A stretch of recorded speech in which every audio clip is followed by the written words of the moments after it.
আমি বিয়ে করে সংসার করেছি 3 দিন, জেল খেটেছি 17 দিন এবং মামলা খেয়েছি 4টা। এই মহিলাটাকে দেখে, এই যে তার এসিড দগ্ধটা দেখে আমার ভীষণভাবে মায়া লাগে।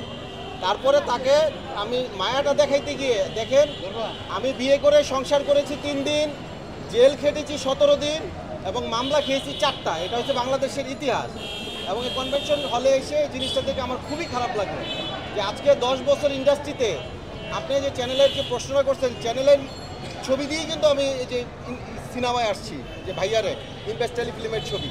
তো আমার কথা হচ্ছে, আমি যে স্বচ্ছ যে পরিষ্কার মনোভাব নিয়ে বাংলাদেশ চলচ্চিত্র শিল্পী সমিতিতে আছি এবং কষ্ট করে যে জায়গাটা আমি ধরে রাখছিলাম, সেই জায়গাটাকে একটা মানে ঘূর্ণিঝড়ের মতো এসে আঘাত করে লন্ডভন্ড করে দিতে চাইছিল।